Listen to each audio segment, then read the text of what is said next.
secret de famille est une telenovela mexicaine créée par le groupe Imagen Multimédia et Argos Communicación pour Imagen Televisión. Elle est basée sur la telenovela chilienne du même nom produite par Televisión Nacional du Chili en 2014. Elle est diffusée à partir du 10 décembre 2019 sur Novela Télévision et les résumés YouTube sur Novela World à partir du 1er décembre. Novelas World vous propose en exclusivité le résumé de la série. Avant de commencer, n'oubliez pas de vous abonner et de cliquer sur la cloche de notification pour être au courant de prochaines vidéos. Clara Zavaleta et Santiago Urrutia semblent mener une vie parfaite. Elle est une journaliste de nouvelles réputée et lui, un avocat très prestigieux. Pour eux, la famille est fondamentale, même s'ils savent peu de choses de leurs enfants. Ils ignorent qu'Isabelle est enceinte. Florence vit virtuellement dans un monde qui va devenir plus complexe. Ignacio, l'aîné, bien qu'il soit un élève remarquable et un fils exemplaire, pourrait cacher un passé qui commence à apparaître lorsqu'il est retrouvé mort après un prétendu accident de voiture. Maintenant, la vie de Clara et de sa famille est transformée. Ils doivent se relever de la douleur de perdre un être cher pour se lancer dans une enquête sur l'identité de celui qui est derrière sa mort. Pourquoi ont-ils tué Ignacio? Par passion, par drogue, par vengeance. Ces questions vont amener Clara à mettre de côté sa carrière en tant que journaliste parmi les plus crédibles du pays afin de se battre pour la recherche d'une vérité qui s'assombrit. Pour le commissaire Antonio Avlica, tous les proches d'Ignacio pourraient avoir une réponse à propos de sa mort. Le détective Manuel Carvalho voit dans l'affaire plus qu'un simple homicide par accident, mais un meurtre. Et le procureur Loreto sera trop emmêlé dans le cercle rapproché de la victime.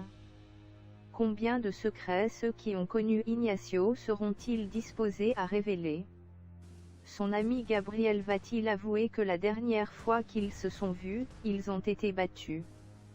Pablo, un autre de ses meilleurs amis, révélera-t-il la proximité qu'avait Ignacio avec la drogue? Que se passera-t-il quand il sera découvert que Hans, propriétaire d'une discothèque, était profondément jaloux des relations d'Ignacio avec sa petite amie de Nice? Catalina, la partenaire d'Ignacio, pourra-t-elle présumer que la dernière fois qu'elle l'a vu était pour lui faire face pour son infidélité? Cela révèle aux yeux de Clara une vérité qu'elle ignorait, qui était vraiment son fils bien-aimé Ignacio et qui pouvait avoir des raisons de se débarrasser de lui. Le grand conteneur émotionnel sera son collègue Francisco et son épouse Mette. De son côté, la sœur de Clara, Renata viendra vivre avec elle pour prendre soin de ses nièces. Et son beau-frère, le père Miguel Urrutia, qui vivra la forte dichotomie de faire partie d'une congrégation religieuse et de s'efforcer de clarifier la vérité sur la mort de son neveu. Personne ne soupçonne que le fait de perdre un être cher le rendra vulnérable et à confondre ses émotions. Cette série met en exergue Gabriela de la Garza dans le rôle Clara Zavaleta et Mario Simaro dans le rôle de l'inspecteur Antonio Avlica. Cette série comptera 100 épisodes et sera en exclusivité sur Novela World. N'oubliez pas de vous abonner et de cliquer sur la cloche de notification pour être au courant de prochaines vidéos.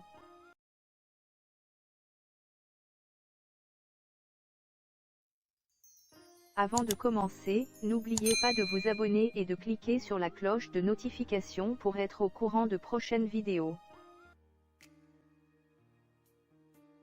Salut les fans, moi c'est William Levy, acteur dans vos séries Sortilèges et Le Triomphe de l'amour. Dans chacune de ces séries, je suis entouré d'une superbe fille qui porte le nom de Maria. Là maintenant, j'aimerais faire mon choix entre Mette Perroni alias Maria Desamparada et Jacqueline Bracamontes alias Maria José. Chacune d'elles se présentera et à vous de voter en me disant qui choisir. Si c'est pour Maria Desamparada, mettez un pouce vers le haut. Si c'est pour Maria José, mettez un pouce vers le bas.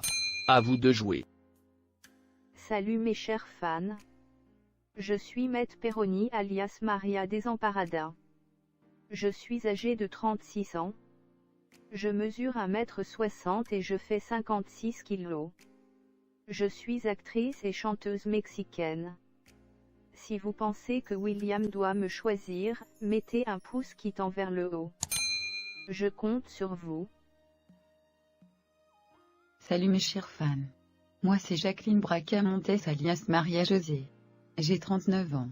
Je mesure 1,69 m pour 60 kg. Je suis actrice mexicaine.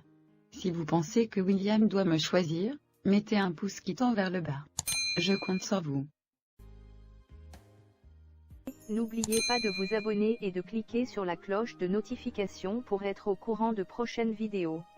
Quand on parle de telenovela, on s'attend à ce que le couple principal incarne le rêve, le désir, la beauté. Si certains couples comme Manuela et Angel, Maria Desamparada et Maximiliano l'ont parfaitement réussi, d'autres au contraire nous ont déçus. Aujourd'hui, Novela World vous donne un top 5 des couples de novela complètement ratés. Regardez cette vidéo jusqu'à la fin et dites ce que vous pensez en commentaire. Avant de commencer, n'oubliez pas de vous abonner et de cliquer sur la cloche de notification pour être au courant de prochaines vidéos. Leonardo et Miranda dans Destins croisés. Cette série a fait le bonheur de nos ménages dans les années 2005. Mais une question a toujours été posée. Pourquoi c'est Anna Karina Manco qui accompagne le beau Leonardo? Pourtant on a des filles comme Reisa, Purita qui étaient franchement belles et qu'on aimait tous. Ce couple n'a vraiment pas été à la hauteur du rêve que la série nous procurait. Lucia et Daniel dans Le Prix du Pardon. Honnêtement, quel gâchis. On se bousculait tous les soirs pour regarder cette série. Et curieusement, c'était pour voir Lucia, le diable Marrero et Liliana. Comment ont-ils pu mettre Eric Heather pour accompagner Araceli Arambula? C'est inimaginable. Pourtant nous avions Aaron Diaz qui disparaît au bout de 20 épisodes. Gonzalo Garcia Vivanco avec qui elle a déjà eu à tourner dans La Patrona qui disparaît au premier épisode. Pourquoi avoir confié ce rôle à Eric, qui en plus de ne pas donner avec elle, a passé tout le temps à la torturer pour que, à la fin elle lui pardonne tout? Honnêtement, Le Prix du Pardon aurait pu trouver mieux pour accompagner Lucia. Estrella et Victor dans Amour Océan. J'ai bien aimé Mario Cimaro dans Le Corps du désir. Mais franchement dans Amour Océan, il n'était pas l'homme idéal pour accompagner Zuria Vega. C'est vrai que les acteurs de cette série n'étaient pas aussi trop ouf. Mais la carrure de Mario n'accompagnait pas le corps si fin de Zuria Vega. Ce couple ne m'a vraiment pas fait rêver malgré la belle histoire qu'il avait à nous raconter. Anna et Diego dans Cosita Linda. Sérieusement, comment ont-ils pu faire cela à Anna? Je n'ai pas de problème avec Christian Meyer qui est très charmant. Mais ce n'était pas l'homme qu'il fallait pour Anna dans cette série. Pedro Moreno qui interprétait Olegario était encore acceptable. Le couple Anna et Diego est très loin du couple Sofia et Arturo dans Terre de Passion. Et Ana Lorena qui est considérée comme l'une des plus belles actrices novela, méritait mieux pour nous faire rêver. Rosario et Alejandro dans Rosario. Pourquoi ils nous ont fait ça? Si ce couple a fait rêver une seule personne, qu'ils nous disent en commentaire. Honnêtement, ce couple était du blasphème. Qu'est-ce qu'ils ont voulu nous expliquer à travers ce couple? Pour moi c'est le pire couple que j'ai eu à voir dans les telenovelas. La cerise sur le gâteau, ils nous mettent Aaron Diaz dans un rôle de méchant qui à mon avis, ne donnait pas. Pour être sincère, si j'ai suivi cette série, c'est à cause du pari de Ignacio sur Sandra. C'est tout pour ce top 5. Dites dans les commentaires ce que vous avez pensé de ce classement et si vous avez d'autres couples, n'hésitez pas à mentionner. Surtout n'oubliez pas d'aimer et de partager. À bientôt pour un nouveau top. N'oubliez pas de vous abonner et de cliquer sur la cloche de notification pour être au courant de prochaines vidéos.